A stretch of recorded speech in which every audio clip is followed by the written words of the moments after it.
The Atari 2600 is a home video game console released on September 11, 1977 by Atari, Inc. It is credited with popularizing the use of microprocessor-based hardware and ROM cartridges containing game code, a format first used with the Fairchild Channel F game console. This format contrasts with the older model of having non-microprocessor dedicated hardware, which could only play the games which were physically built into the unit. The console was originally sold as the Atari VCS, which stands for Video Computer System. Following the release of the Atari 5200 in 1982, the VCS was renamed to the Atari 2600, after the unit's Atari part number, CX2600. The 2600 was typically bundled with two joystick controllers, a conjoined pair of paddle controllers, and a game cartridge, initially Combat, and later Pac-Man. History. Ted Dabney and Nolan Bushnell developed the Atari gaming system in the 1970s. Originally operating under the name of Syzygy, Bushnell and Dabney changed the name of their company to Atari in 1972. In 1973, Atari Inc. had purchased an engineering think tank called Cyan Engineering to research next-generation video game systems, and had been working on a prototype known as Stella for some time. Unlike prior generations of machines that use custom logic to play a small number of games, its core is a complete CPU. The famous MOS technology 6502 in a cost-reduced version known as the 6507. It was combined with a RAM and I/O chip, the MOS technology 6532, and a display and sound chip known as the television interface adapter. The first two versions of the machine contain a fourth chip, a standard CMOS logic buffer IC, making Stella cost-effective.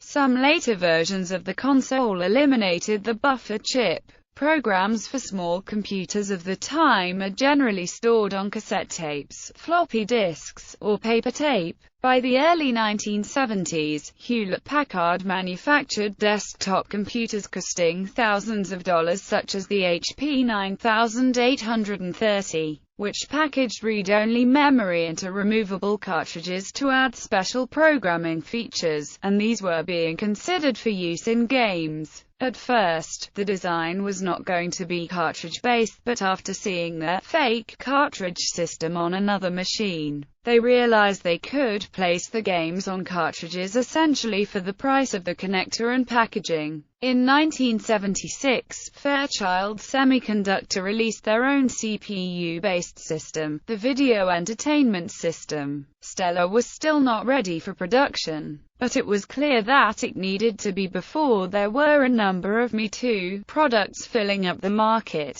which had happened after they released Pong. Atari Inc. didn't have the cash flow to complete the system quickly, given that sales of their Pong systems were cooling. Nolan Bushnell eventually turned to Warner Communications, and sold the company to them in 1976 for $28 million on the promise that Stella would be produced as soon as possible. Key to the eventual success of the machine was the hiring of Jay Miner, a chip designer who managed to squeeze an entire wire wrap of equipment making up the TIA into a single chip. Once that was completed and debugged, the system was ready for shipping. Launch and success. The unit was originally priced at $199, and shipped with two joysticks and a combat cartridge. In a move to compete directly with the Channel F, Atari Inc. named the machine the Video Computer System, as the Channel F was at that point known as the VES, for Video Entertainment System. The VCS was also rebadged as the Sears Video Arcade and sold through Sears, Roebuck and Company stores.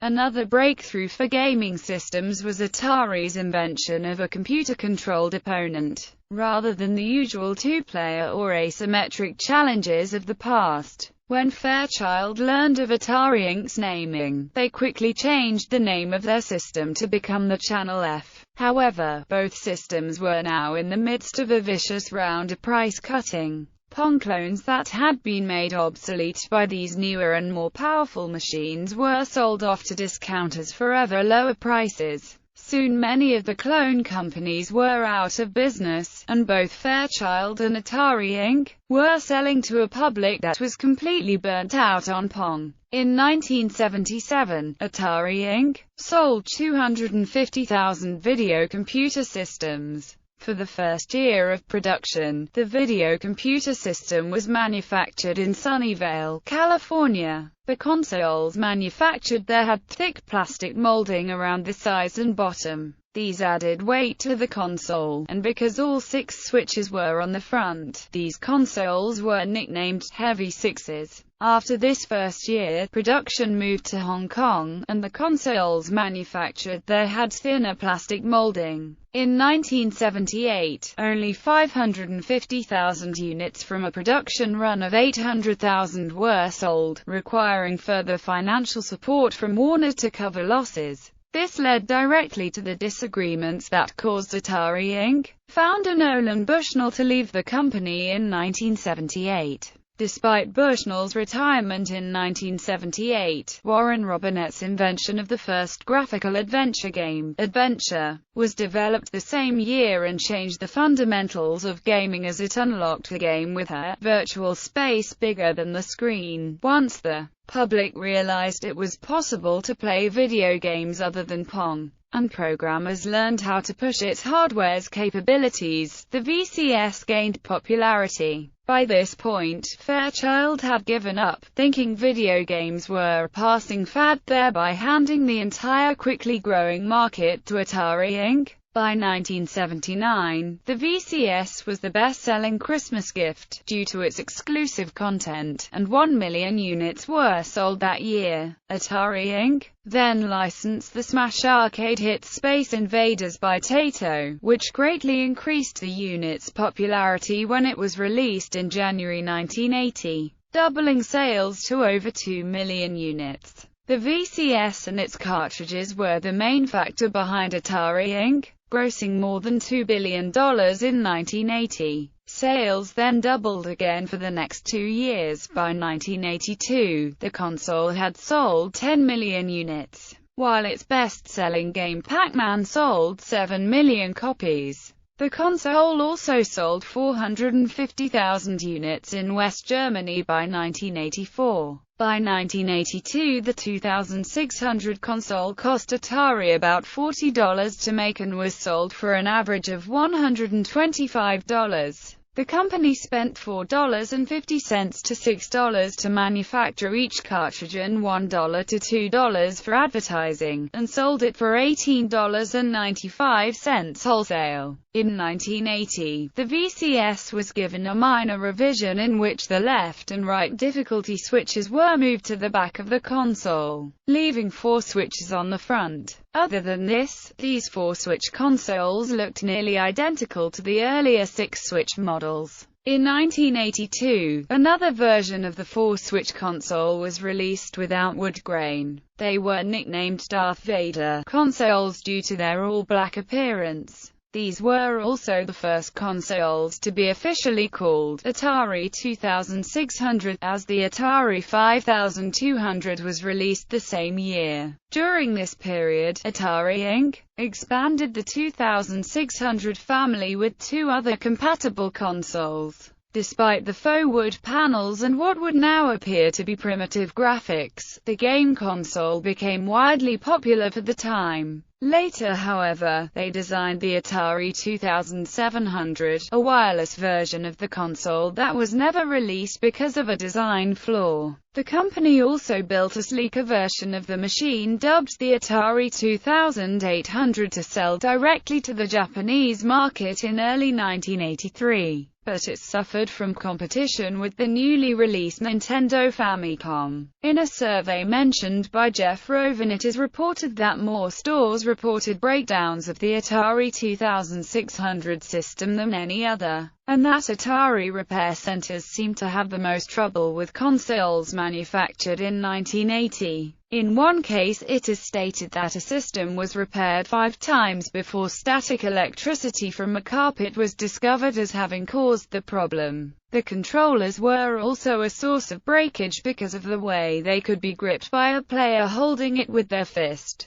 allowing players to get carried away and over-control, which was less likely with other systems released at the time, such as the Magnavox Odyssey Squared, which has controllers that are nearly half its size. Sears Telegames 2600's Atari Inc. also continued their OEM relationship with Sears under the latter's Telegames brand label, which started in 1975 with the original Pong. Sears released several versions of the 2600 as the Sears Video Arcade series from 1977 to 1983. These include the Rev. Heavy Sixer model in 1977, the Rev. B. 4-switch model in 1980, and the US version of the Atari 2800 branded as the Sears Video Arcade 2 in 1983. Sears also released their own versions of Atari Inc.'s games under the Telegames brand, often with different titles, which included the Telegames branded variations of text and picture labels. 3 games were also produced by Atari Inc. for Sears as exclusive releases under the Telegames brand: Steeplechase, Stellar Track, and Submarine Commander. Sears's Telegames brand was unrelated to the company Telegames, which also produced cartridges for the Atari 2600, mostly reissues of M-Network games. Decline and remodel. During the 1970s, Atari Inc. continued to grow until it had one of the largest R&D divisions in Silicon Valley. However, it spent much of its R&D budget on projects that seemed out of place at a video game company. Many of these projects never saw the light of day. Meanwhile, several attempts to bring out newer consoles failed for one reason or another. Although Atari Inc.'s home computer system sold reasonably well, Warner was pleased as it seemed to have no end to the sales of the 2600,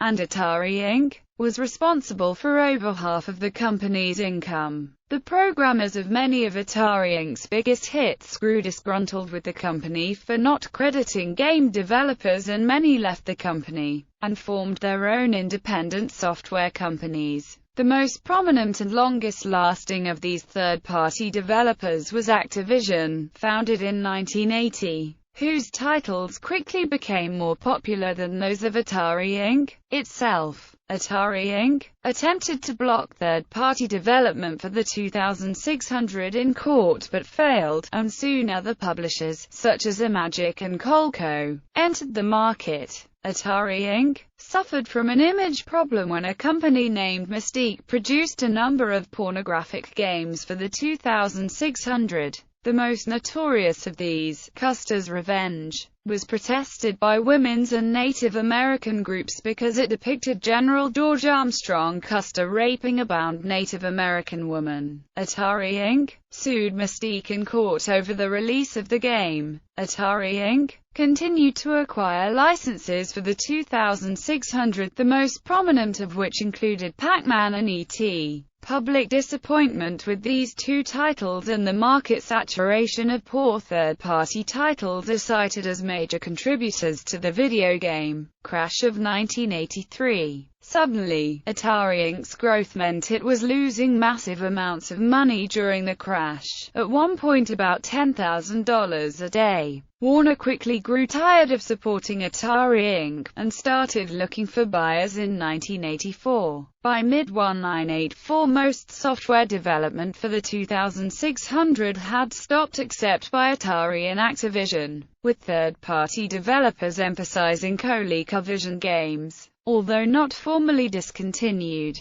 the 2600 was de-emphasized for 2 years after Warner's 1984 sale of Atari Inc.'s consumer division to Commodore Business Machines founder Jack Tramiel, who wanted to concentrate on home computers. He ended all development of console games, including a 2600 Garfield game and an Atari 5200 port of Super Pac-Man. Due to a large library and a low price point, the 2600 and the 2600 Junior continued to sell into the late 1980s and was not discontinued until 1992. The 2600 ended up outdoing all other hardware that Atari released, in attempt to replicate its success. Atari 2800. The Atari 2800 is the Japanese version of the Atari 2600, released in October 1983. It was the first release of a 2600 designed specifically for the Japanese market.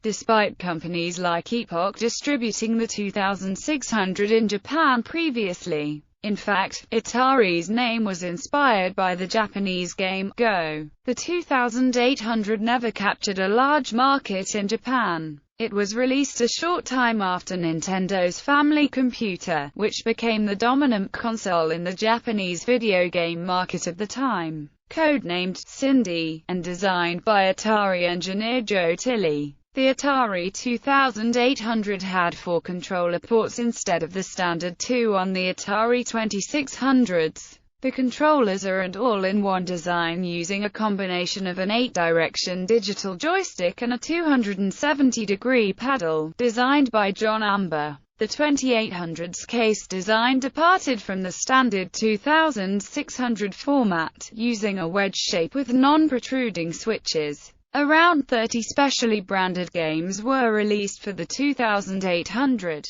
Their boxes are in Japanese and have a silver-red color scheme similar to the packaging of Atari's 2600 branded games of the time. The ROM cartridges themselves had identical labels as their 2600 branded counterparts. Sears liked the design of the Atari 2800 so much, they opted to sell a version under their Tele Games label. It was released in the US in 1983 as the Sears Video Arcade 2, and was packaged with 2 controllers and Space Invaders. The Atari 2800's case style was used as the basis for the Atari 7800's case style, by Barney Huang. Atari 2600 Junior. In 1986, a new version of the 2600 was released. The newly redesigned version of the 2600, unofficially referred to as the 2600 Junior, features a smaller cost-reduced form factor with a modernized Atari 7800-like appearance. The redesigned 2600 was advertised as a budget gaming system that has the ability to run a large collection of classic games. The Atari 2600 continued to sell in North America and Europe until 1991, and in Asia until the early 1990s. Its final Atari licensed release is KLAX in 1990. In 2007, the Atari 2600 was inducted into the Toy Hall of Fame, with 40 million units sold in its lifetime, and the youngest toy to be inducted. In Brazil, the console became extremely popular in the mid-1980s. The Atari 2600 was officially retired by Atari Corp. on January 1, 1992, making it, at the time, the longest-lived home video game console in video game history. It was later surpassed by the Sega Master System, a console which never formally ended production in Brazil. The system was promoted on a United Kingdom TV ad in 1989 in the run-up to Christmas, in which it claimed "the fun is back." The advertising campaign used its price of under £50 as a selling point. The advert was a redubbed version of the early original campaign in the United States. Also, the 2600 Junior was originally to be packaged with a Proline joystick, but when it was released, it instead included the original CX40 joystick. Later European versions of the 2600 Junior included a joypad, which was also featured with the European 7800.